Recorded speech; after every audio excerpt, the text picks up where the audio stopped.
Pinoy senatorial bet Jambi Madrigal remains confident of victory in the coming elections. This despite her not making it in the Magic 12 in poll surveys. The former senator also expressed her views on the current situation in the Korean Peninsula. George Mandola filed this report. Team Pinoy senatorial bet Jambi Madrigal calls on the government to make sure the safety and security of all the overseas Filipino workers in South Korea. Madrigal fears that a full-blown war initiated by the North Korea in its attempt to capture the South Korea will isolate Filipinos and may become collateral damage.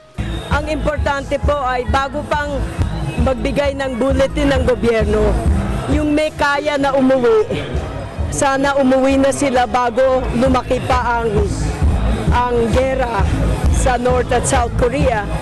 At sana naman po malaman nila na yung trabaho nila hindi yan it's not dying for. Wag naman sila mamatay lang dahil sa trabaho doon. Alam ko ginagawa nila ito para sa pamilya nila, pero ako rin nananawagan sa Department of Foreign Affairs na bigyan ng tunay na warning ang mga kababayan natin doon. Meantime, Madrigal dismisses the latest Pulse Asia survey results. Madrigal's name was not even among the top 15.